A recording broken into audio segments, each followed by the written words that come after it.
Blog Talk Radio. All right. Hi, everybody, and welcome to Yaron Brook Show. And thanks for joining us. It's been a while since I did a show, just me. So I figured I'd sneak one in tomorrow. Yesterday we did a show with Amy. I hope you catch that. And tomorrow I am interviewing Alex Epstein on the show, and then I'm going to be traveling, so I'm probably going to be out for a while.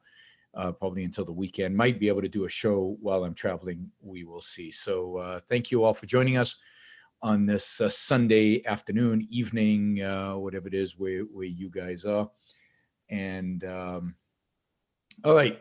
So two real topics I want to talk about today. One is I thought I'd talk a little bit about economics. I want to talk about economic growth, what causes economic growth, where does economic growth comes from, and integrate that a little bit with maybe an assessment of the state of the economy today. We're hearing a lot of what I think is rhetoric and nonsense about the state of the U.S. economy today, and I want to talk about that a little bit and update you on my thinking in terms of the economy, where we are and where I think we might be heading. So we'll do some stuff on economic growth and then talk about the state of the economy today. And then in addition to that, we will do, I want to talk a little bit about a movie I saw, or two movies really, the Equalizer Movies, which I saw when the first one came out, and I saw recently the second one, and a Korean TV show that I have been watching recently. So I want to end with some positive values and some I think interesting observations about these movies, and hopefully some that will provide some value to you guys. I know a lot of people have complained that I haven't been doing too many kind of positive values lately, so we'll do a little bit of that. And all right, so let's start on economic growth. What is the drivers of economic growth? Where does economic growth come from? And you can think about economic growth rather than think about GDP or think about economic growth from any kind of national statistic. Economic growth really is a representation of a growing standard of living, of an increase in the standard of living for individuals within the economy. So an economy that's growing is an economy where individuals are their material position in life is improving over time. So I think I've given this example in the past.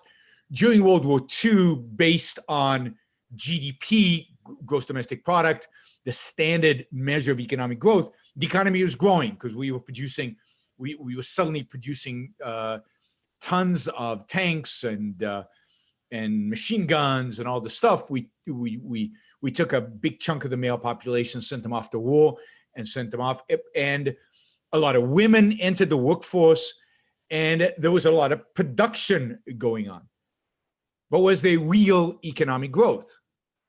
And the answer, of course, is no. All of this, by the way, is funded by government spending to a large extent that was being subsidized or being funded. The revenue that made that possible was war bonds. So Americans were saving money. They were saving it in the form of lending money to the government, which was then spending it on tanks and machine guns and things like that, which generated higher GDP numbers, because GDP measures, part of GDP is government spending. Government spending went through the roof during the 1940s.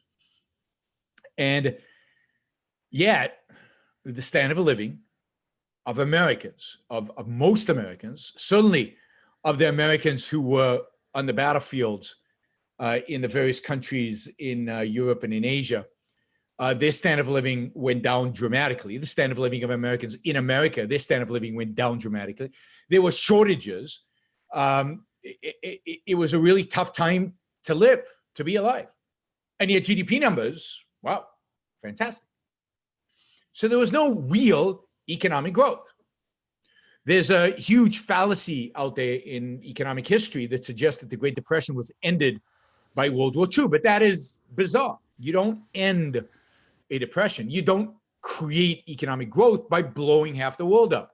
Now, I'm not saying one should never blow half the world up. Sometimes half the world needs blowing up, like it probably did in World War II. But don't pretend that that is good economically. Don't pretend that that enhances the economic well-being, the material well-being of anybody, really. I mean, maybe a few people who are business people producing the guns and the bombs and the airplanes, but those business people, if they were good, would have been producing something else and would have been making more money in a peacetime economy. So war does not end depressions, recessions. War does not create economic growth. War destroys the standard of living of citizens, of people, of individuals. And again, the standard for economic growth, the real standard of economic growth, is a rising standard of living for those people working in the economy, for those people who are willing and able to be productive. When people who are willing and able to be productive, the standard of living goes up year after year after year. That is an indication of real economic growth. And unfortunately, there's no great measure for that. The economists don't have a great measure for that increasing standard of living, and we're stuck with GDP. And I guess a non kind of emergency situation, GDP is okay. It's an okay measure. It's not a great measure. But so that's what economic growth means. What economic growth means is the rising standard of living for individuals within an economy, within a specific geographic area. So, for example, you can take our standard of living today, you can take our standard of living 50 years ago, you can take our standard of living 100 years ago, 200 years ago, and you can look at poor people, you can look at middle class people, you could look at rich people, and you can estimate, has there been economic growth during those periods? And clearly there has real economic growth, because our standard of living is much higher today than it's ever been. Now, it's possible that some people's standard of living has not risen as much, but again, a lot of what constitutes our standard of living is not easily measurable by economists. My favorite example of this, and I've talked about this many times, is technology. Technology is not easy to measure. It's not easy to measure the value of being able to solve every argument by Googling it and having the mechanism to Google it in your pocket. How do you measure that? That doesn't enter into GDP, that doesn't enter into any kind of economic measure. So it's very difficult to actually come up with a number and to measure increases in standard of living and therefore economic growth. Again, we use GDP because it's the best we have. There's some other measures that are similar to GDP that are maybe better. Mark Skousen, the economist, has a measure that the Fed has now adopted and reports on periodically that arguably is better than GDP, but I don't think it solves a lot of the problems that GDP requires. Okay, so an increase in the material well-being is what economic growth is about. What causes an increase in the economic well-being of individuals? What causes an increase in the economic well-being of individuals? Well, I mean, your economic well-being will be increased when you are more productive, where you are earning more, and you will earn more when you are more productive, when you are producing more. So what increases economic well-being and therefore what generates economic growth is an increase in productivity. As productivity increases, the standard of living increases, and meaningful economic growth is generated. That makes sense? I don't have an audience in front of me. Nobody's kind of shaking their head, got this whimsical, really kind of look on their face. So you're going to have to use the chat feature to provide me with like question marks and did that make any sense or not? So what generates an increase in the standard of living of individuals is an increase in their own productivity. And what creates an increase in their own productivity? Well, it is private investment that does that. It is entrepreneurs that do that. It's new technology that does that. It's an efficient deployment of capital across the economy that does it. Right?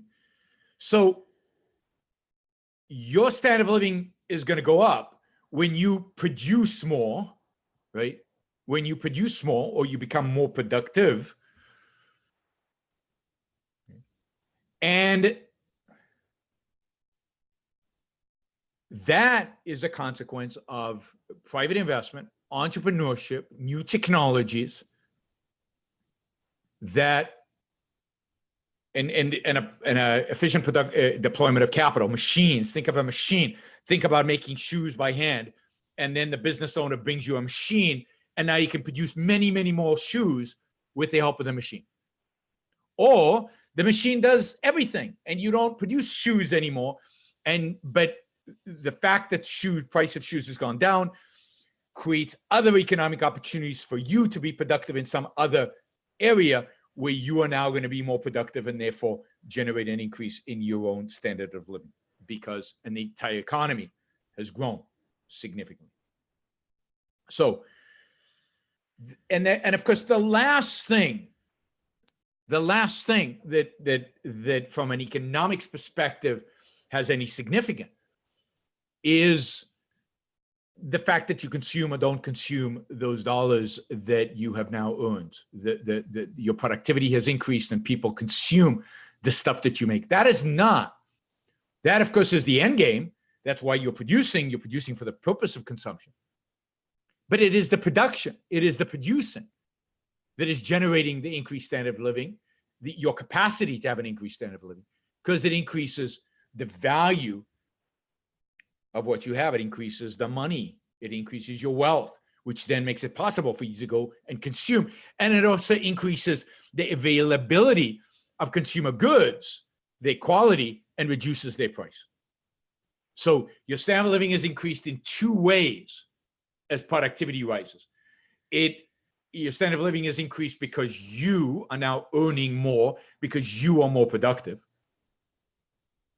And your dollar, the money you're earning, goes further because productivity in the economy has increased, and therefore the goods in the economy, there's more of them, they're more diverse, they're more technologically advanced, and generally they are cheaper. They are cheaper.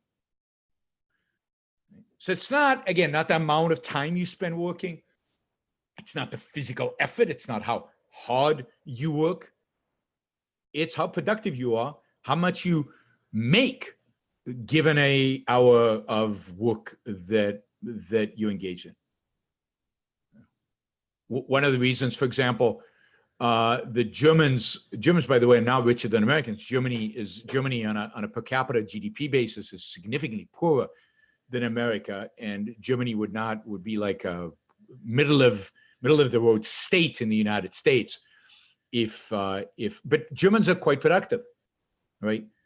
There are other reasons that keep Germans relatively poor, but in terms of individual productivity, Germans are quite productive because they've invested heavily in capital, equipment, and I mean a lot of that wealth gets redistributed away from them and taxed away and is inefficiently then in terms of their own standard of living is not very efficient. But Germans are quite productive. Americans are very productive. And again, it's not an issue of how hard you work. It's how smart you work. It's how much you produce with an hour of your labor. Right? So,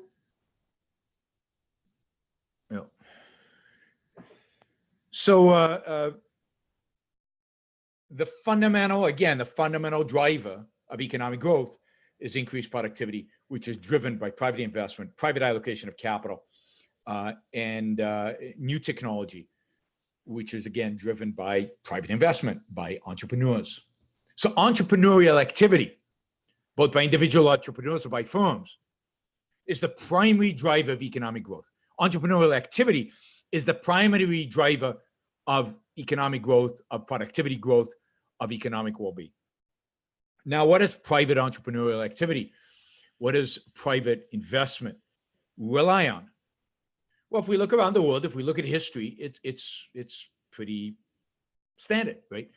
what an economy requires, what entrepreneurs require, what businesses require in order to invest, in order to engage in entrepreneurial activity, that is in the activity of discovery of profit opportunities. Entrepreneurship is the discovery of profit opportunities.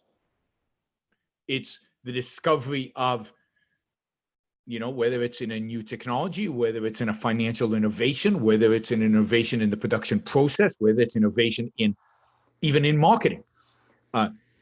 When you discover an opportunity to make a profit, to create wealth, to create value, that is essentially entrepreneurial activity. What is required for entrepreneurial activity to exist? What's required is private property, the idea that you will be the beneficiary of that activity, that is, that you will get the profit from that activity, that you will own the product of your own thinking, the product of your own production. It requires the rule of law where that property is protected and defended, and requires that you be able to innovate, experiment, try things out, fail, fall flat on your face. So it requires the freedom to experiment, to innovate, to fail. So it requires freedom. So what entrepreneurial activity and therefore economic growth ultimately requires is freedom, which includes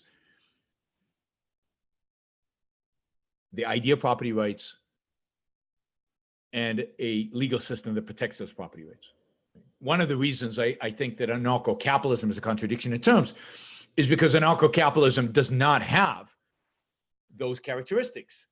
Private property is a negotiated issue between the various police forces and the various legal systems. And there is no rule of law. There is a constant fluctuation in the law, depending on which legal regime is dominant at a particular time, or who you're dealing with, who particularly has signed up with a specific legal system or the private police force they happen to have. And you get a complete breakdown of property rights and a complete breakdown of the rule of law. And what you create is massive uncertainty and inability to project the future. And what, again, entrepreneurial activity needs is this stability given to it by the rule of law, property rights, and the freedom to try different things, and the freedom to fail, and the freedom to succeed and gain from that succession. Avid film buff is asking, have I ever read the works of Peruvian economist Hernando de Soto? Yes, I have. And for the most part, I like Hernando de Soto. I don't think he's consistent enough. I don't think he's pro-capitalism enough. But he is good, and his ideas about how to deal with poverty in Latin America are excellent. His ideas about property, about the need exactly for what I've just described, particularly for property rights, is excellent. He's one of he's got some practical ideas on how to turn poor countries into rich countries by an original way of implementing property rights and the rule of law. So in that sense, I think what he would say is consistent with what I would argue. So what we need is rule of law. What we need is the ability to benefit, and what we need is property rights. That's what economic growth requires. And every country that has implemented this kind of strategy, to some extent, to whatever extent, has generated economic growth. Now, people say, no, economic growth requires education. No, it doesn't. I mean, economic growth beyond a certain level requires education. But if you're in Vietnam right now, then what you don't necessarily need education right now. What you need is property rights and freedom. What you need are entrepreneurs to go out there and build businesses, whatever businesses their education allows them to build. And as the society becomes wealthier, the value of education increases. And to keep growing and to keep innovating, to keep being entrepreneurial, you need to know more and more and more. And that's when education becomes more and more and more important. You don't start with education. You start with freedom. You don't start with education. You start with property rights and the rule of law. And it's why a country like China has been so successful. And China has been successful if the standard is the economic well-being of individuals, the rise in the standard of living of individuals, then China has been fantastically successful. Because the fact is that 40 years ago, China was 99% dirt poor. 99% of Chinese were under extreme poverty, making $2 a day or less. That number shrunk dramatically. And most Chinese today, or a big chunk of the Chinese population today, is middle class. Middle class in a sense of having an iPhone, having a car, living in a nice condominium or house, and living in a city, having a real life, having leisure time, going on vacation, traveling to the United States. I was just in Vegas, and having money to gamble is what the Chinese like to do. Right? A big chunk of the Chinese population can now afford all those things. So there's been a massive increase in the standard of living of the Chinese.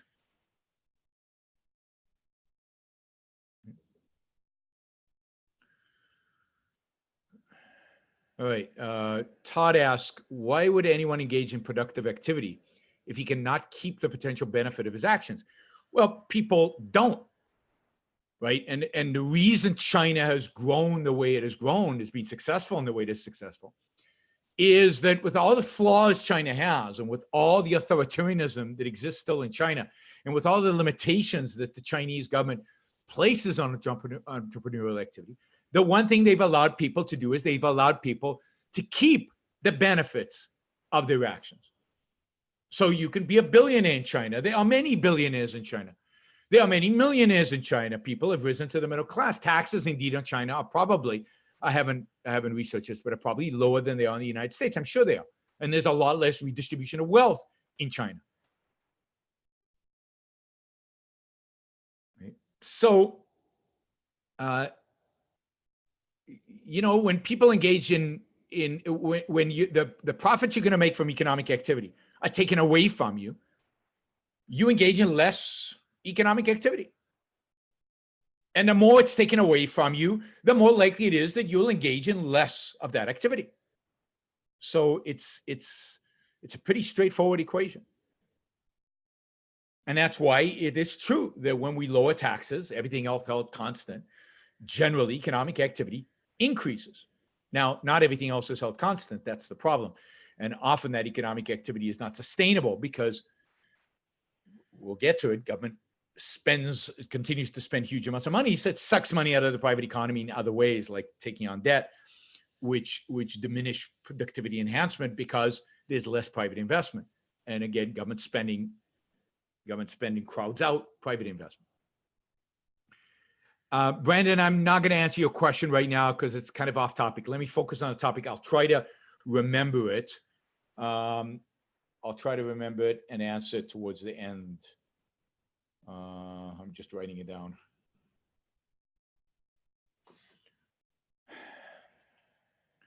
Now, it's so China has definitely seen economic growth and an increasing standard of living, and that's all real. That is not pretend. That is not, an imaginary phenomenon. All you have to do is go to China and you can see it. You can literally see their success. Now, Jonathan asks, how do you respond when people say we rebuilt China through trade? Yeah, no, the Chinese have been rebuilt China through trade. Trade is a necessary part of economic growth, but trade takes care of itself. If you produce something of value to other people, those other people will be willing to pay you for that thing. The reason China has been successful is because it has produced value. It has produced fantastic goods for Americans to buy. And the beneficiaries are the Chinese and the Americans. We get cheaper, better goods. They get dollars. Nobody loses here. And of course, what I've said this before many, many times, what do they do with those dollars? They bring them to the United States. And unfortunately, they use a lot of it to buy government debt. But a lot of it also goes into, and our government is trying to limit their ability to do this, but a lot of it goes into private investment in the US. So you get that circle. The money comes back into private investment in the US. Imagine our government didn't borrow any money. So Chinese couldn't take their dollars and buy government debt. Then they would have to bring their dollars to the United States and buy American products or invest that money in the private economy, thus creating private investment in entrepreneurial activity, which generated increased productivity, which increased the standard of living of Americans. The only reason they don't do that as much as they should is because the government, our government, is sucking that money out of them and out of us and out of the private economy and out of the ability to increase productivity by borrowing as much as it does, or by borrowing it all. I wish the government didn't borrow a dime. It should start paying back its debts. So China is an example. The United States, of course, has been an example. Of course, the United States was an example for 100 years, right, of this kind of activity and how it generates, for 200 years, 250 years, of how it generates economic growth. And one of the great examples of this is post-World War II, when we took all those factories and instead of making bombs and tanks and everything else, we started making things that enhance human life. We started actually investing in increased productivity.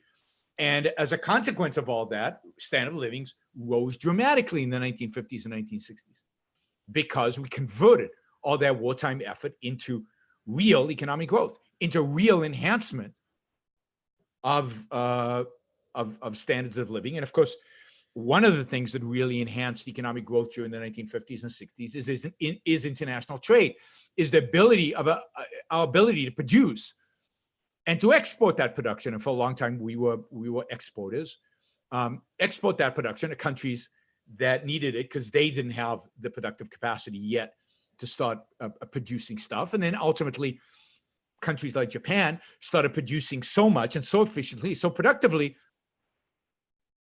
that they started selling that product to the United States, taking the dollars, investing those dollars back in the United States. And everybody, again, benefited. Everybody was better off as a consequence. The exact opposite of war. Trade is the exact opposite of war. War is lose-lose. War is just destruction. Trade is win-win.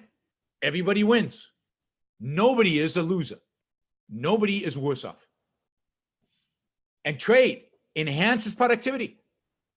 It enhances standard of living.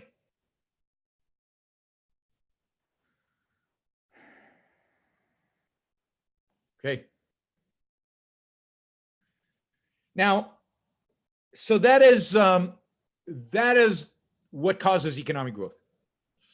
Now, what suppresses economic growth?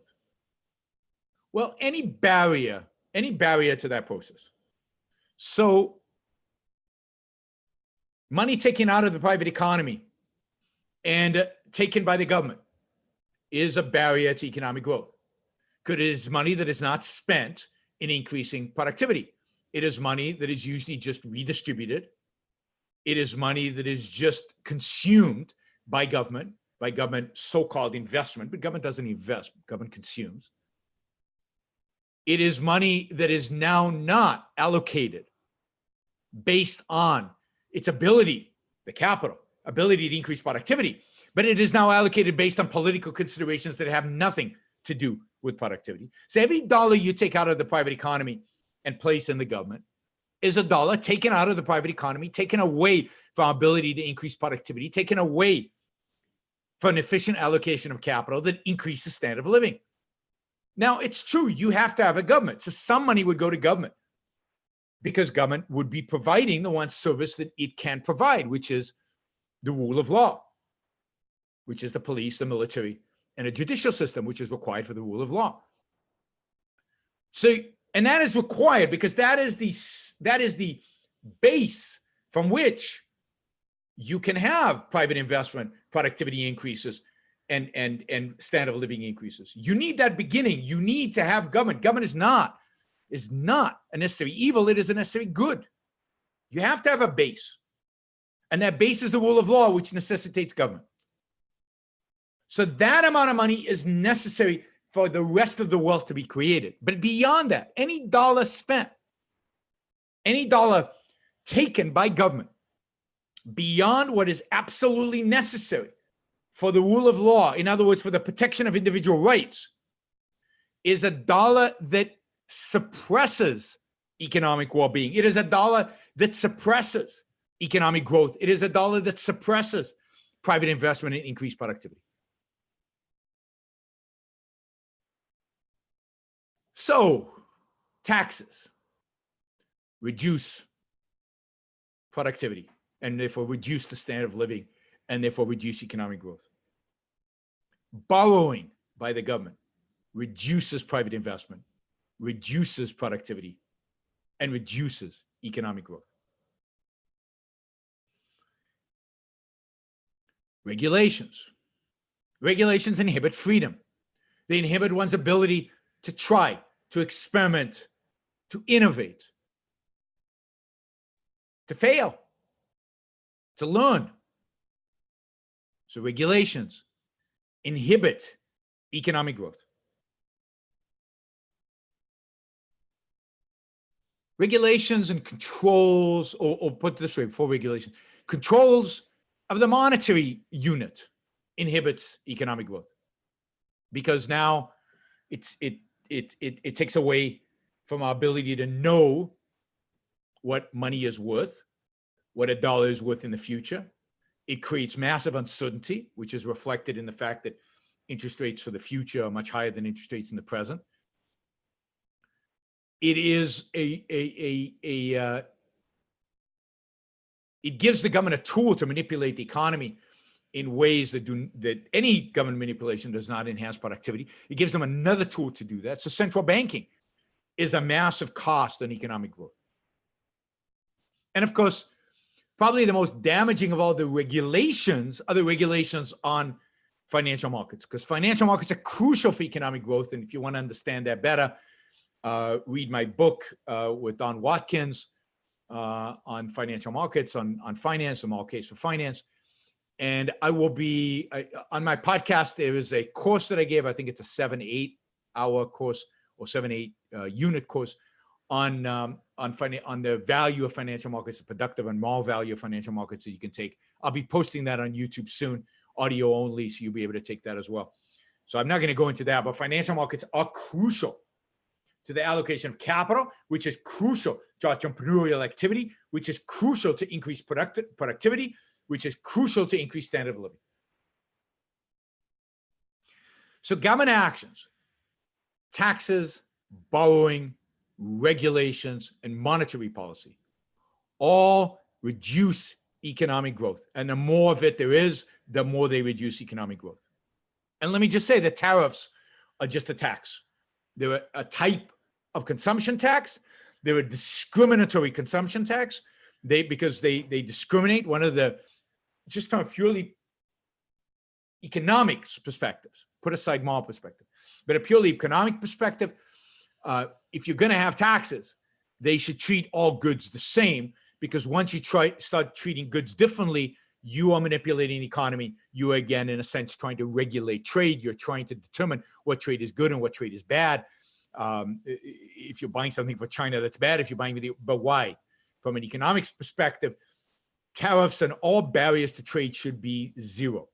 Individuals should make the decision from whom and at what price they are willing to buy any particular good. So Ori asks, I think it's Ori, if education and healthcare can't be rights because they require the product of others, how can liberty be a right if it requires police and military to ensure? So education and healthcare first cannot be rights because they involve using force on those who can offer those products voluntarily. There is no way in which military and police can be offered voluntarily. There is no voluntary police. There is no voluntary military. Voluntary police and voluntary military, as I've said many, many times, are just civil war and gang warfare. There is no rights if you have police and military, private police and private military. Without government, you have rights, but there is no way to protect those rights. There's no way to defend those rights. The only way to establish a regime, a system that is a system that protects rights, is to establish government. That is the purpose of government, is to have a system where rights are protected. So police and military are functions of government. They're not functions of a private economy, whereas healthcare and education are functions of a private economy. They are produced by the private economy, and then the government nationalizes them. Police and military are not produced by a private economy because they're not production goods like healthcare and education. They are force. They are coercion. They must be reined in order for production to happen. They must be reined in order for markets to develop. They must be reined in order for the protection of rights to be possible. So there is no such thing as a system that respects rights unless that system has control over the military and the police. Unless it has control over force, because force is the only mechanism by which rights can be violated. The only way a doctor can violate your rights is by using force, not by doing his profession. A policeman can violate your rights by using his profession. It's one of the things that by the essential function of his profession, right? By using force. Force is the mechanism that violates rights, and therefore it must be monopolized. Therefore it must be constrained. And to the extent that there are private militias, there shouldn't be private militias in a free market, in a free society. And personal security forces, private security forces, yeah, they should be there, but they should be heavily regulated by the state. So anything that involves violence, that involves force, that involves guns, is within the realm of state regulation, state control. So private security systems can be, but if you as a private security guard use your weapon or beat up somebody, then the police are going to get involved. And you're going to be scrutinized by the police, and you better be able to justify your actions to the police. All right. So government intervention is what restricts economic growth. Now, and one of the things to think about in that context is the idea that, economists keep saying, oh, the US economy can't grow more than 3 or 4%. That is true, given the size of our government, given how involved our government is in every aspect of our lives, given how much regulations you have, how much taxes we have, and how much debt the government raises or issues constantly. Given the level of government spending, and given the level of government regulations, and given the existence of a Federal Reserve, yes, the U.S. economy is very limited in how much it can grow. There is a limit to growth. But if you took all those constraints away, if you actually allowed for true freedom, if the government got out of the business of regulating and taxing and redistributing wealth and raising massive amounts of revenue through debt, massive amounts of funds through debt, it's not really revenue, then the economy would grow well beyond the 3% that in real terms that we have today. The idea that the economy couldn't even sustain 2% growth at a gold standard is ludicrous. Ludicrous. If you think about the standard of living of early Americans and standard of living of Americans in 1914, it is far, far greater than 2% increase a year, and that period is mostly under gold standard. So the gold standard does not inhibit economic growth. The gold standard might inhibit the ability of prices to go up, and actually the gold standard might require prices to go down. But prices going down is not a bad thing. If productivity is increasing and the monetary value has not increased by the same amount as productivity, then prices will go down. That is not a bad thing. That is a good thing. That is a good thing. So government spending, government regulations, that is the problem. That has always been the problem. And we could be growing at 8, 9% economic growth rates today if we were on a proper, not just any, proper gold standard. And if we had shrunk government spending to its only legitimate function, which is the protection of individual rights, and we shrunk government regulation to the only thing they are justified for, which is basically nothing, right? Protection of individual rights covers whatever regulations are appropriate, the minimal regulations that are appropriate in the world in which we live. All right, so that's the theory. That's a theory, not proof. I certainly haven't proved this, but that is the theory of economic growth. And you can see the consumption plays very little role in economic growth. And which is really interesting given the obsession that most economists and most commentators have on consumption, and what drives the economy is consumption. And that's the thing everybody looks at and everybody cares about. And that's the only thing that really matters. Okay, Jennifer asks a question about another super chat question. Let me just take this because it was on the topic. If I can find it, there it is. Can you comment on bailouts encouraging stagnation?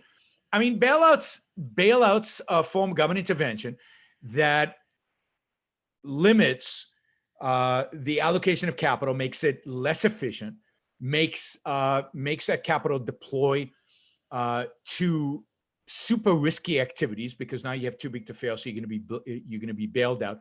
So it destroys your initial choices and decisions by taking on too risky of activities that don't pan out. They don't create wealth, they actually destroy wealth. And then the government bails you out, thus encouraging you to engage in more such risky activities that lead to destruction. So bailouts lead to excess risk-taking.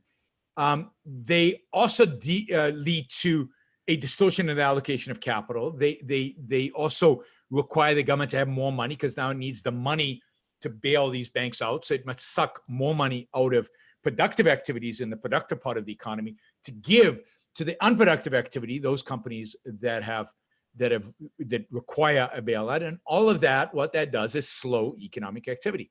All that does is distort the ability of getting capital into the hands of entrepreneurs that create wealth, into entrepreneurs that increase productivity, in entrepreneurs that ultimately lead to a rise in the standard of living.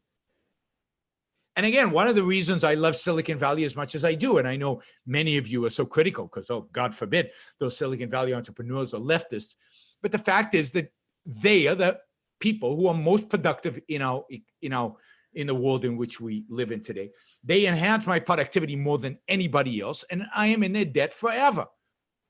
So they are awesome. Yeah, they get politics wrong. Tough.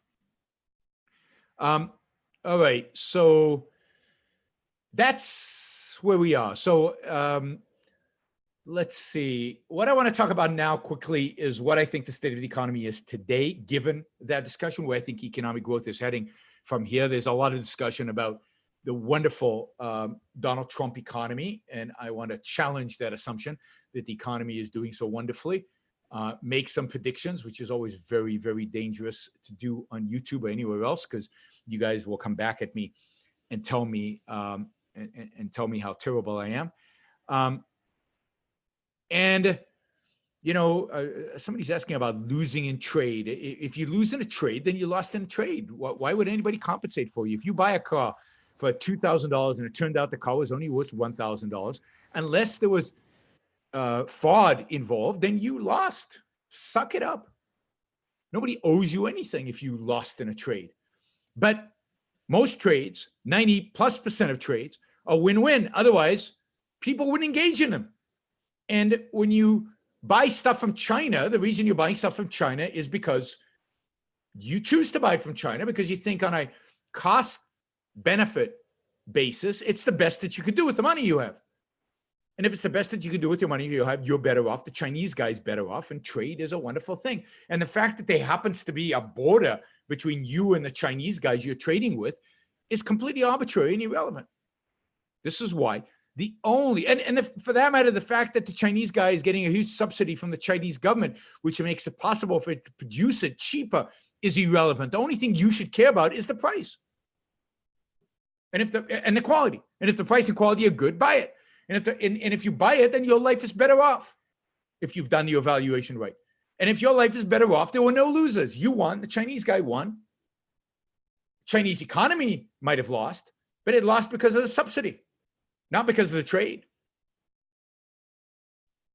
Yeah, we'll talk in a minute about, I heard Peter Schiff say what he would do if he was president of China, if he was in charge of the Chinese economy, what he would do. Yeah, Jonathan makes a good point. When you lose in a trade, when you lose financially or standard of living wise in a trade, you still win. Why? Because you're free and able to freely exercise your mind. So absolutely, it's still a win in a global setting, but even in an economic setting, you might lose. I mean, I lose all the time trading in the market. But I'm not going to do that very often. If I can't win once in a while, then I'm not going to be able to lose a lot because I'm going to be wiped out. So I have to be winning more than I'm losing. But when in my consumption, I don't lose, or very rarely do I lose. And of course, what more importantly, by trading, even when you do lose, even when you do buy a lemon or when you lose on a trade in the stock market or whatever, you still win because you're living in a society in which you're allowed to lose. You're allowed to fail. You're allowed to win. You're allowed to keep the benefits of your win when you win it, right? You are still free. And if we start controlling, and this is what regulation does. This is what regulation does. It says, oh no, we want to protect you from losing trades. We know when you lose. So we have to have the products designed in this way because some government bureaucrat decided that that's a winning product. And losing products we're going to ban from the market. So you don't get to lose. And now, yeah, you might get a safer product for a while, maybe a better product for a while, but you lose because you've lost freedom. You lose because you lose innovation. You lose because long-term, that product is going to get worse and worse and worse. And long-term, the innovation and the progress in that product will disappear. So the whole idea of the government intervening in our voluntary trades is wrong. The whole idea of the government intervening in our voluntary trades is wrong.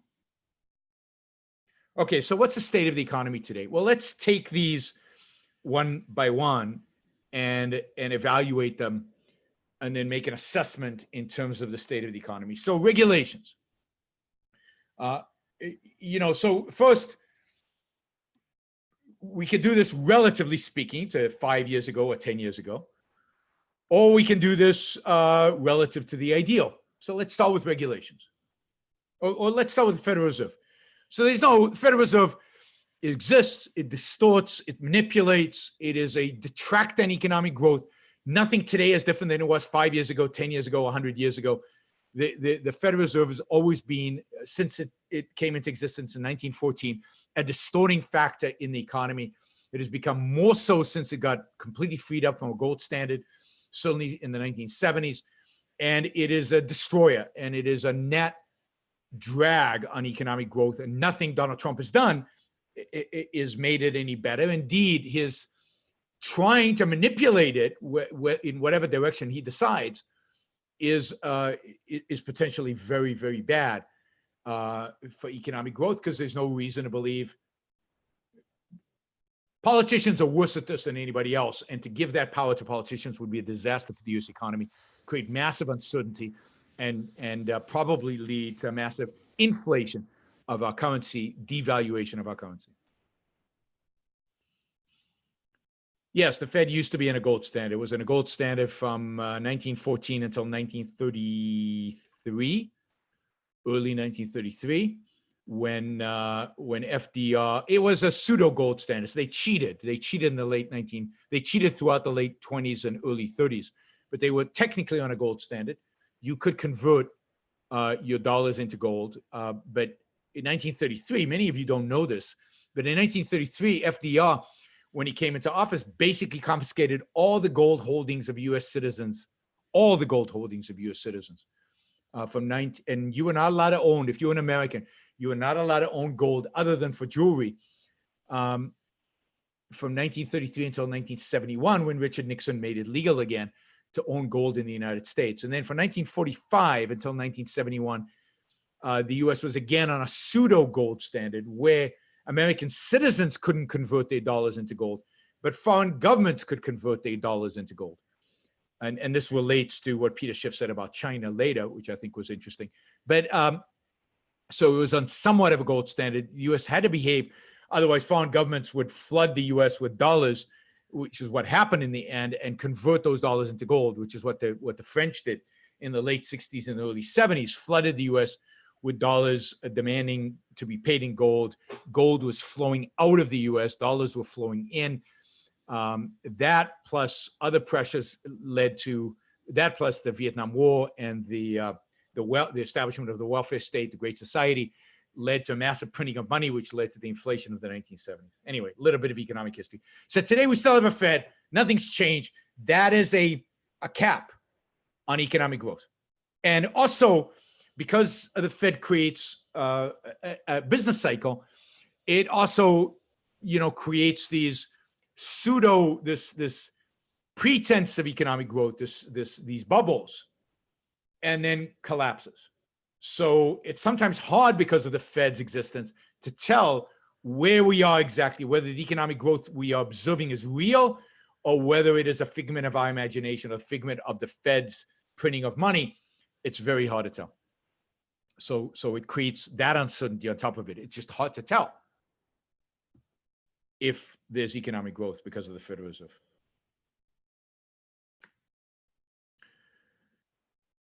All right.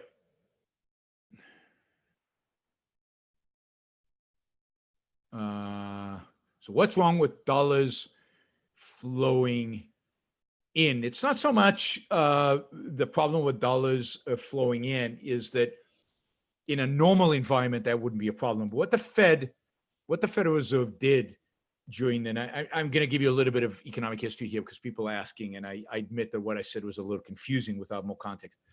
What the Fed did throughout the 50s and 60s was it cheated on the gold standard. So while it held gold reserves that were technically exchangeable into dollars by foreign governments, it printed many more dollars than it had gold. So, and part of why that didn't manifest itself immediately into inflation, if you will, into prices going up, is that these foreign governments often just held the dollars, right? Or they didn't send the dollars back into the US, if you will. Right? And because they were cheating on it, the French in particular realized, or everybody realized, but the French were willing to act on it because they're French and they don't like Americans. The French will realize that the value of their dollars in terms of gold was going down.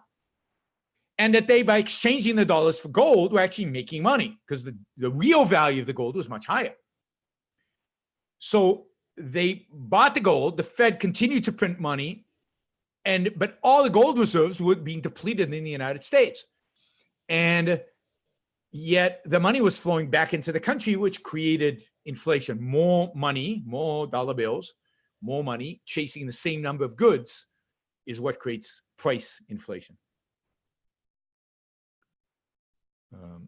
Boaz Galil says, Trump said yesterday that he is against tariffs and he is just using it as a tactic to achieve free trade. Trump has said a lot of things. I have no reason to believe this any more than what he said the other day about powerful trade. And what he really wants is fair trade, not free trade, but fair trade, which is very different than free trade. Indeed, if you know Trump and if you follow Trump and if you see how Trump behaves, there's zero reason to believe that he actually wants free trade. And the way to achieve free trade is to lower tariffs and subsidies unilaterally to zero. It's not to raise tariffs. This is not a mechanism to achieve free trade, but it's not what he wants. He wants to be, what do I call him? Chief central planner. He wants to be central planner in charge. Chief central planner of the United States. That's what Trump wants. That's how he behaves. Why would we believe anything different from him, given his behavior? He tells Harley Davidson, you can't move your plant. I'll come after you if you do. That's a chief central planner in chief. That's not a free trade guy. Fair trade is a Bernie Sanders idea. Fair trade is what Bernie Sanders has advocated for. Fair trade, indeed, as the left has advocated for fair trade for years and years and years. Fair trade says everybody you trade with has to have the same tariffs as you do. Everybody you trade with has to have the same subsidy programs as you do. Everybody you trade with has to have the same labor laws you do. Everybody you trade with has to have the same environmental regulations you do, because otherwise they have an unfair advantage. So fairness means this is the true globalist agenda. Here you go. The so-called globalist, the bad globalist, the one government globalist. That's what Trump is advocating for, because that's what fair trade is.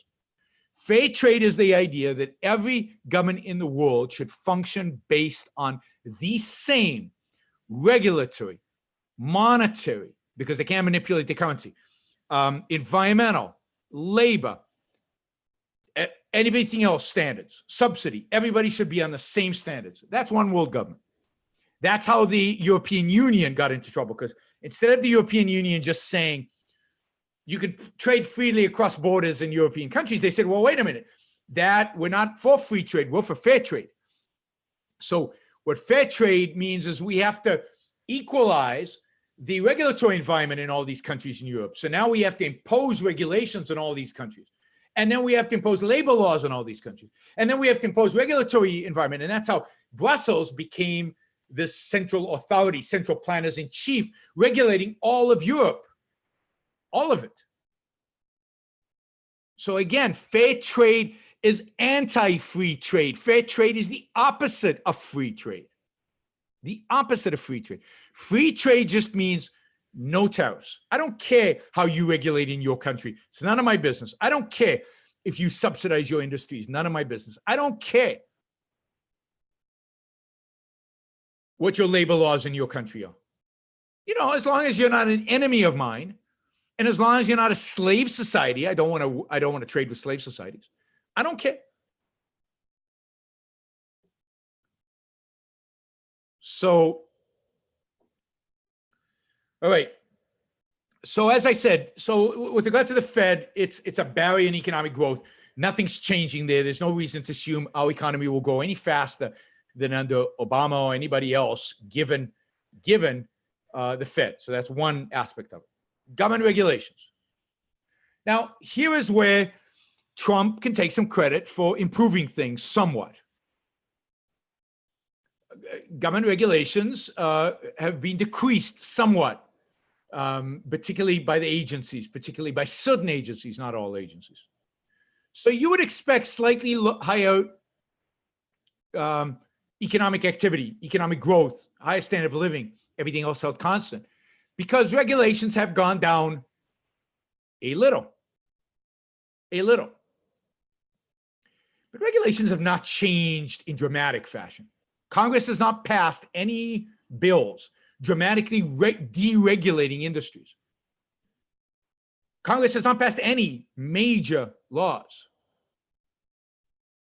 that have freed up industries from regulation. Labor laws, for example, a form of regulation, the regulation of labor, which nothing's changed in terms of labor laws. I mean, again, the Trump administration has made them slightly more business friendly, and to that extent, you could get slightly more economic growth.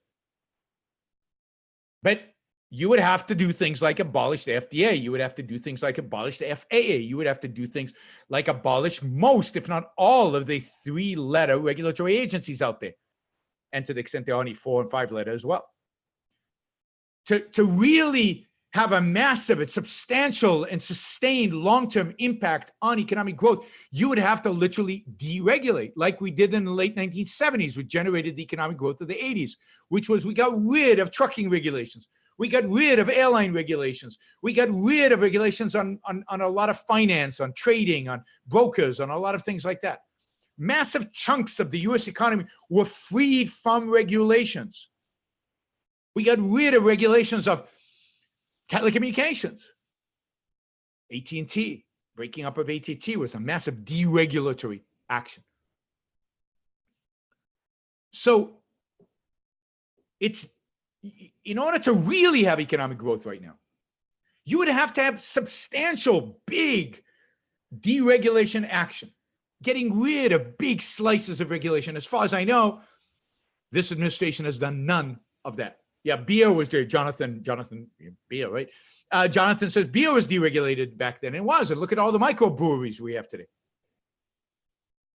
So Republicans don't have a plan to deregulate the U.S. economy. They've never had a plan, and the Trump administration doesn't. Now, they've slowed the growth of regulations. And in some areas, they have actually decreased regulations. Some areas, they've increased them. But they've slowed the rate of growth, and they've decreased some regulations. And to that extent, everything else held constant, the economy should be growing faster than it was growing, let's say, under Obama, the most recent, but not a lot faster. And that's indeed what we're seeing. We're not seeing much greater economic activity today than under Obama. Some, but not a lot. But that might be a result of the third element, and that is government spending. Government spending is what matters, not taxes. Taxes matter in terms of who wins and who loses, who gains and who doesn't gain from economic activity. Not loses, but who gains more and who gains less from economic activity. But if you're really concerned about economic growth, if you're concerned about raising standard of living, what concerns you is not taxes per se, but government spending. Because from an economic perspective, it doesn't matter whether the government sucks that money out through your taxes or through government debt. Now, taxes distort incentives in ways that government debt doesn't. So it makes some difference, right? But the fundamental is spending. The fundamental is how much money is sucked out of private investment into government consumption. The more money is sucked out of private investment and into government consumption, the lower economic growth will be. And that's unfortunately what Republicans have done. They've dramatically increased the amount of spending. They're spending more than under Obama, except with exception of the stimulus package, the 2009 stimulus package. Oh, I forgot, DJ Fermi reminds me, inflation is just another tax. It is another tax. Price inflation is just another tax. And indeed, what we're seeing is price inflation be very high right now. So Trump has lowered some taxes, primarily corporate taxes.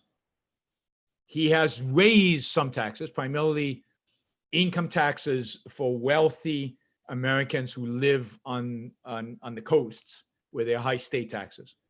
He's increased their taxes. So if you live in California, your taxes have gone up. If you live in New York, your taxes have gone up. Now, you guys might say, that's great. You're penalizing blue states. And I'm sympathy towards that. But at the same time, the coasts are the most productive places in the U.S. economy. That's where most of the stuff in the U.S. gets made, produced, created. Most of the wealth gets created. So you've just penalized those people who actually produce wealth by raising their taxes. Tariffs is an increase in a consumption tax that is selective. And we've got inflation well above 2% for the first time in a long time. So there's another tax that has increased under Trump. And then spending has gone through the roof. So the Treasury Department is borrowing more money today than it has in a very long time. So you're seeing dramatically increased treasury auctions where they sell bonds and suck money out of the private economy into the state economy. So Trump's policy with regard to government spending, Trump's policy with regard to tariffs, Trump's policy with regard to individual income taxes, and the Federal Reserve's policy with regard to inflation are all causing the economy to not grow as fast as it could. Again, all hurting economic growth. And the fact is, we're starting to see, I think, what you'll see in the numbers soon, which is a slowdown in the economy. And again, I've said this before, I wouldn't be surprised if we saw a recession next year. And it'll be really interesting to see if the Trump supporters come to the realization that, yes, much of Trump's actions have actually caused a recession. But we'll see. I'll believe that when I see it.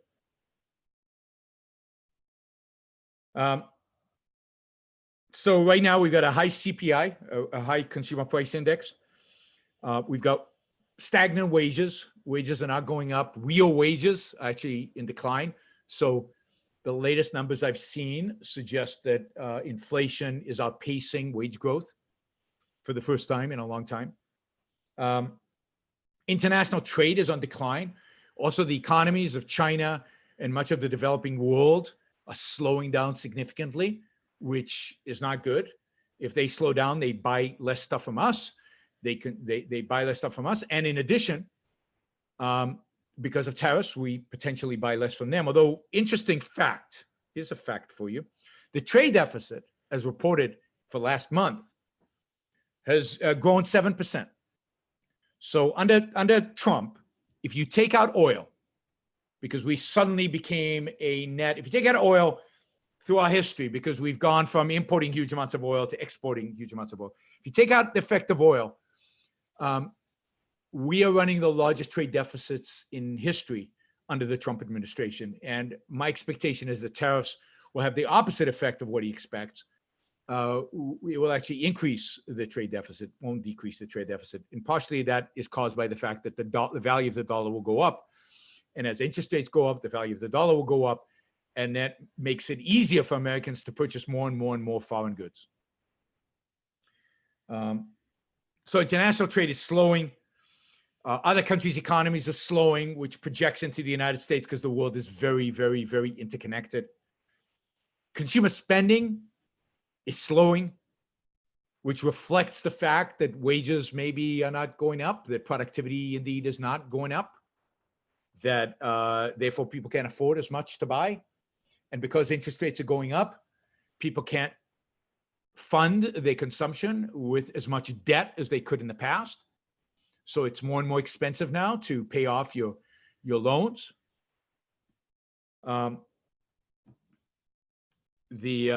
Across the entire world, including the United States, a number of economic measures are signaling slowdown, and that is true in the U.S. Auto sales were down dramatically last month. Construction is down.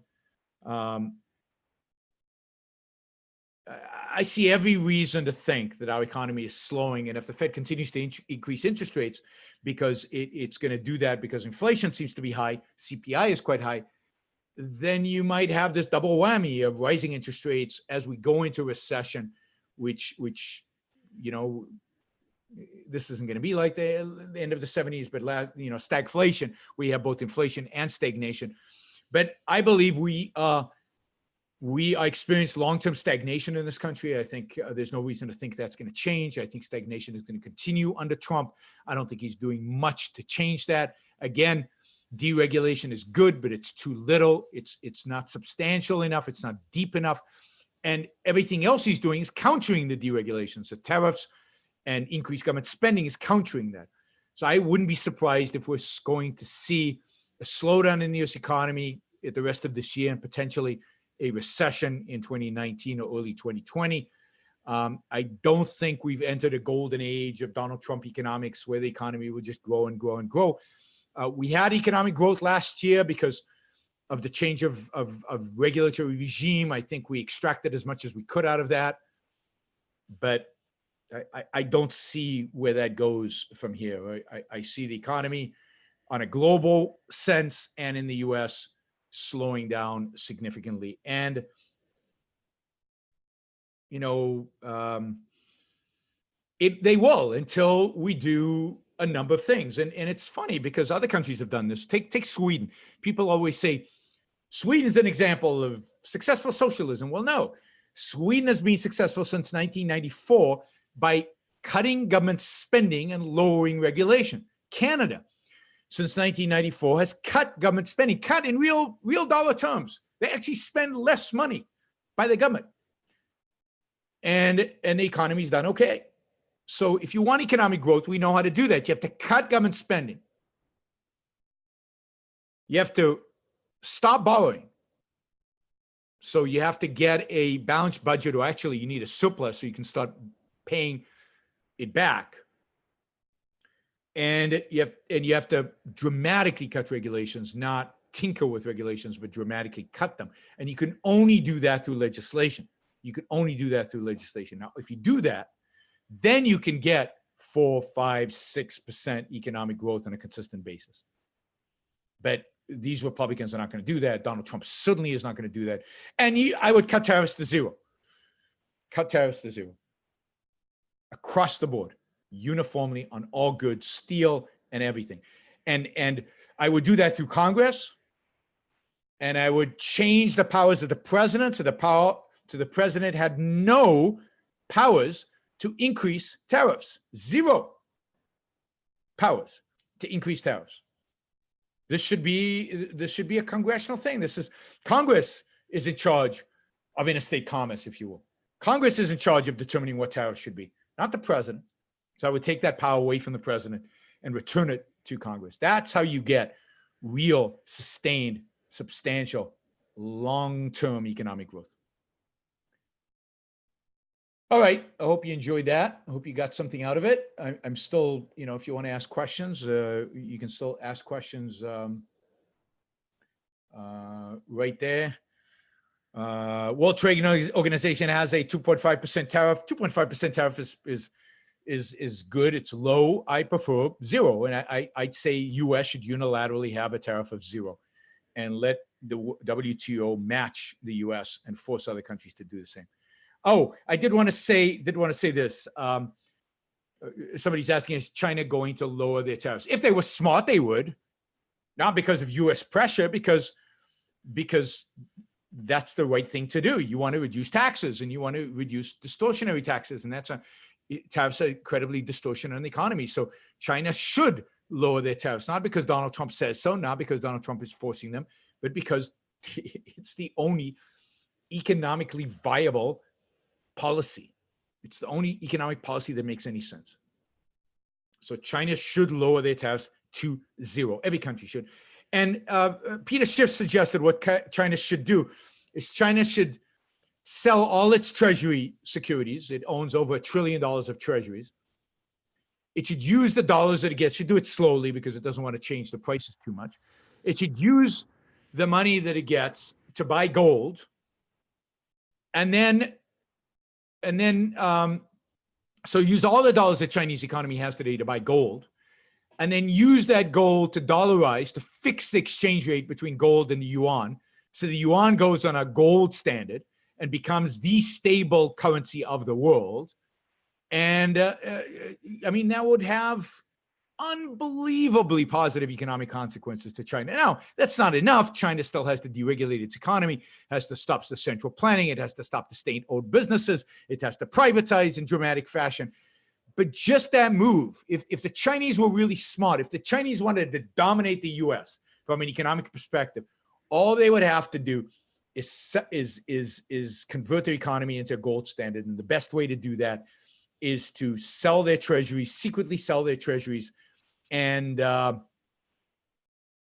use those dollars that they get to buy gold. Price of gold would go up in dollar terms. It would go up in dollar terms. The value of the dollar would go down, but the yuan would then be fixed to a certain dollar ratio, and the Chinese central bank would be made impotent. And you do the same thing with Hong Kong. Hong Kong right now basically is on the US dollar. You would convert that to a gold standard, and China would very quickly become a real economic power particularly if then it also used that opportunity to actually establish a proper regime of property rights and rule of law, and it would completely overtake the United States. Doesn't Mexico have a silver standard? No, it does not. There is no metal-based currency in the world today. Currently in the U.S., the unemployment is less than 4%. More people are coming back to the workforce. This is not economic growth. Yeah, as I've said, there's been economic growth in the U.S., but it's not sustainable. There will not be sustained economic growth. It's going to come down dramatically, and there's the real potential of recession, and then a lot of those jobs are going to disappear. And a lot of the economic growth is being driven by, again, the Federal Reserve manipulating since the Great Recession, manipulating interest rates at 0%, and finally interest rates are coming up now. And I think as interest rates come up, that economic growth is going to be wiped out, unfortunately. If by some miracle multiple countries embraced objectivist values, would a European Union-like coalition between such countries be ideal? Yeah, absolutely. I'm for great coalitions. I'm for coalitions that have what the European Union initially had, which is free movement of capital, free movement of goods, and free movements of labor. And if they had stuck to those three freedoms and left fiscal policy and left everything else, regulatory policy, all these other things to the local countries, but if they were objectivist, there would be very little of those policies, then yeah, there should definitely be, I'm all for European Union if it doesn't have the right to violate individual rights through regulations and controls and labor unions and all the other labor laws and all the other nonsense that they do. So the problem with the European Union is not the union. The problem with the European Union is the power that has been given to Brussels to control people's lives, particularly business people's lives. So I am for unions that establish territories where there's complete free movement of people, capital, and goods. All right. Let's see. Let's change from economics. So break, take a deep breath. Forget about economics for a second. Forget about Donald Trump for a second. Let's talk movies. So I saw Equalizer 2 in the theaters a few days ago. And by the way, I don't know, this show must have pissed off a bunch of people because I got a number of unsubscribers. So first, let me encourage all of you to subscribe to my YouTube channel. I hope you enjoy this. We'll be doing more and more of this kind of economic analysis and looking at more of some of these numbers, but also in addition to the politics, in addition to the ethics, in addition to everything else. I encourage you to subscribe, and more importantly, to share the video and to support the show. I mean, there probably, as I've said this before, 5,000 to 10,000 people watch the show, watch every episode of this show, whether on YouTube, whether they listen to on Blog Talk Radio, or whether on Facebook. 5,000 to 10,000 people. Only about 480 of those actually contributors to Patreon. Only about 480 of those are paying for the value they're receiving, right? And assuming you listen, so there's a value, even if the value is just being able to participate in the chat, or the value is just to be able to ridicule me or to harass other people in the chat. There is a value here. And it would be nice if you reciprocated. I'm providing a value. You could provide a value in return, and that value would be to go to Patreon and make a contribution. And the contribution can be $1. It can be $100. It can be $1,000, but $1. Anybody can afford $1 a month. If you don't want to do it that way, if you don't like using Patreon, if you don't want to make a kind of a regular kind of commitment, you can go to PayPal, paypal.me/Yaron Brook Show, and make a contribution through PayPal. Again, it could be small, it could be large, it could be whatever you want, but it would be your way to make this show possible. At the end of the day, I need to have income to be able to do this. And the only way you guys can provide me with income is through the Super Chat. Thank you for doing that. Some of you are very generous in the Super Chat. And by supporting the show through Patreon and through PayPal. So, you know, it's payback time, right? There's at least something like 7,500 of you who have not yet contributed to the show.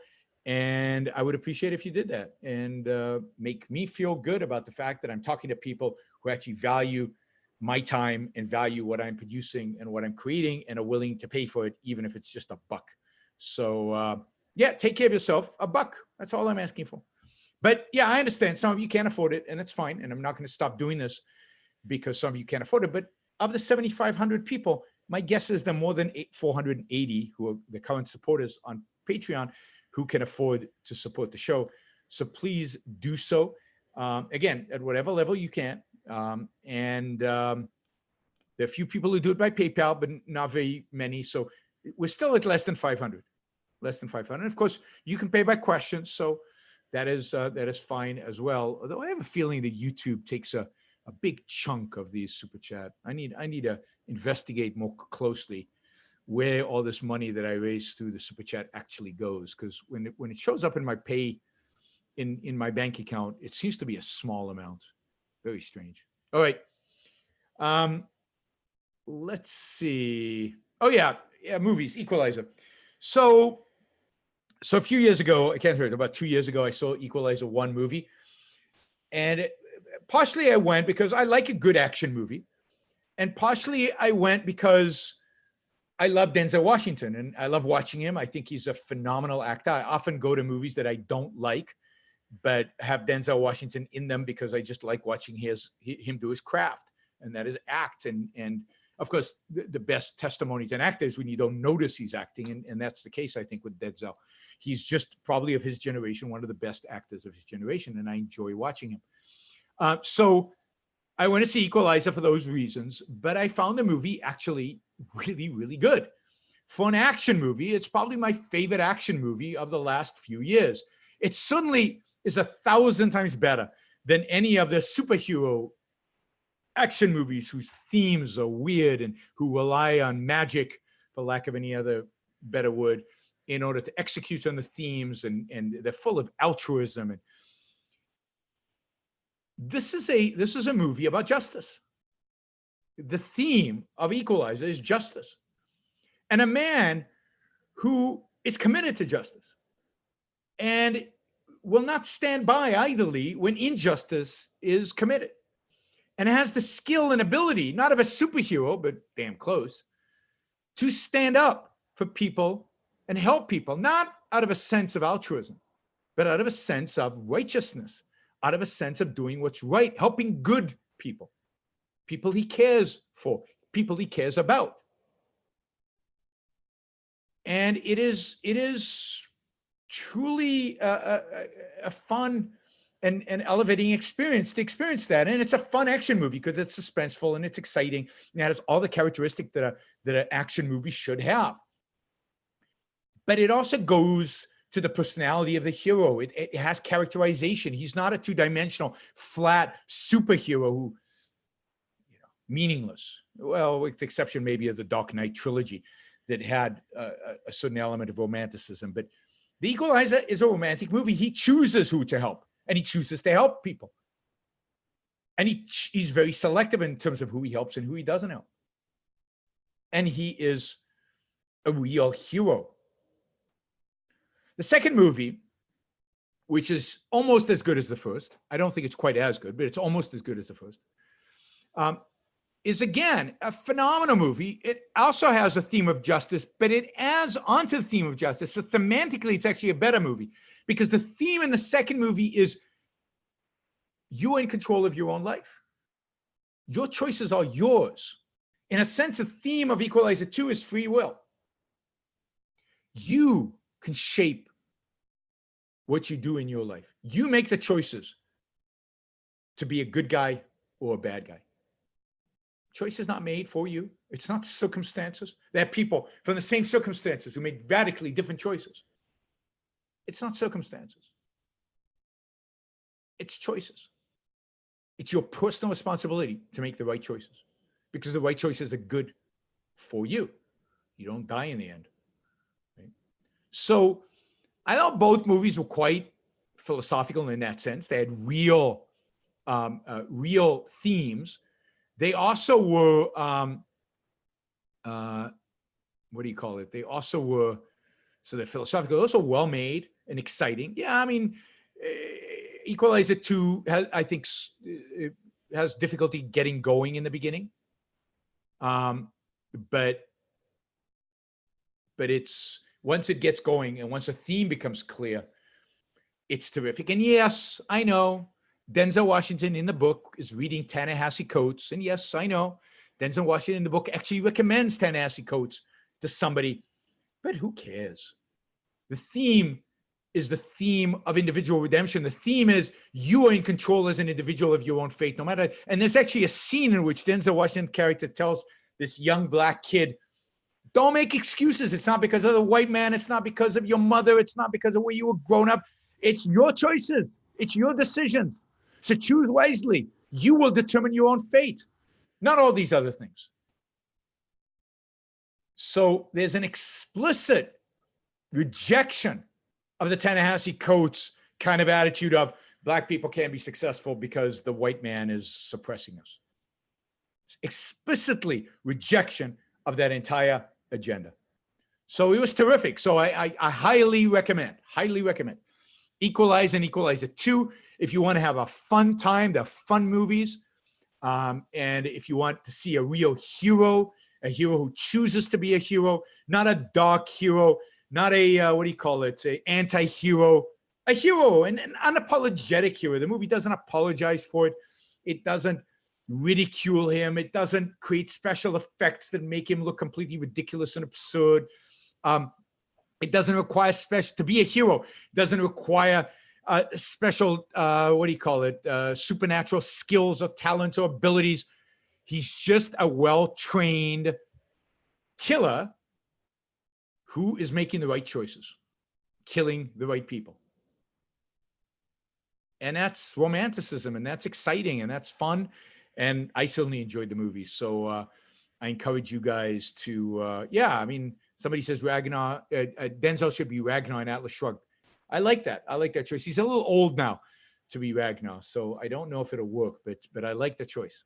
He could be a really cool swashbuckling Ragnar. He could pull that off. All right. So I recommend both of the what do you call them? Both of the movies, right? Equalizer movies. One other movie I saw, wow, I mean, the number of people watching is dropped dramatically. People are not that interested in my movie recommendations. One other movie that I saw was Mission Impossible. Incredibly suspenseful, special effects through the wazoo, stupid as usual story, stupid as usual kind of twists, although I guess some of them are kind of clever. But oh, by the way, another Denzel Washington is Man on Fire movie. If you really enjoy kind of Denzel Washington, if you really enjoy action movies and you really enjoy suspense, Man on Fire is one of my favorites. And Denzel is excellent. And it's so suspenseful and it's so intense. And talk about justice. Oh my God. Denzel is the avenging angel. Oh, fantastic movie. So Man on Fire with Denzel Washington, I recommend that as well. It was Man on Fire. Yes, I encourage you all to see that. So I saw Mission Impossible. I mean, I kind of, you see, let me just say, Training Day, on the other hand, he's an anti-hero. It's nowhere near as good as Man on Fire or as Equalizer, in my view.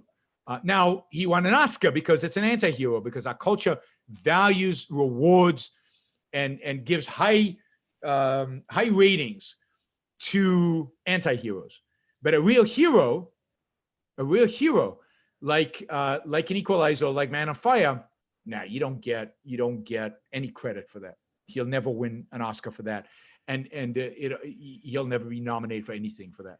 So Training Day was way too dark and way too much of an anti-hero type movie. But that's modernity. That's the world we live in, and that's what people value. That's why you guys get excited about Training Day. That's why I won an Oscar for Training Day.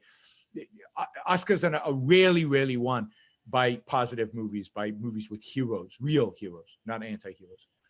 So Mission Impossible was suspenseful. I enjoyed it, but I'd take Equalizer any day. Mission Impossible has no theme. There's no theme, has no meaning, has no substance. It's just action and special effects, which can be clever, but who cares? Who cares? All right, so I just one more recommendation. This one's a weird one, so do with it as you will. But I have started to watch a Korean TV show. Korean TV show called, what's it called? I had it written down somewhere and I lost it. Mr. Fantastic, I think, something like that. A Korean TV show on Netflix, which I think is just terrific.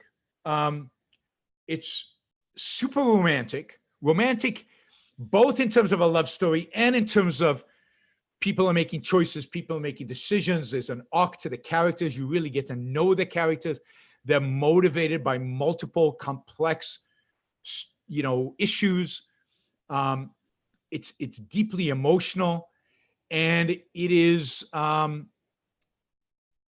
beautifully done, beautifully made. It is super stylized. It's a period piece. It's about the period in which Korea was occupied by the Russians, Americans, Japanese, where everybody was trying to take over in the early part of the 20th century, 1900 to 1905, that era. Just some of the scenes are so stunningly beautiful. It reminds me of movies by Akira Kurosawa, the Japanese director, the great Japanese director who made Ran and Kagemusha and lots of other movies that I love. But it's got these, you want to tell, it's very slow, a lot of slow motion, a lot of just static images, but they're stunningly beautiful. So you just stop and wow, aesthetics. It's a kind of movie that you would never see made in America. We're way too cynical of a culture to accept a movie like this. There's no cynicism here. There's real romantic love. There's real people who love one another. There are real conflicts between the people. Real conflicts, not superficial conflict. Mr. Sunshine is the name of this series. I'm on chapter 9. They come out once a week. It's going live in Korea right now, so it's brand new. And it's just stunningly beautiful, stunningly romantic, idealistic.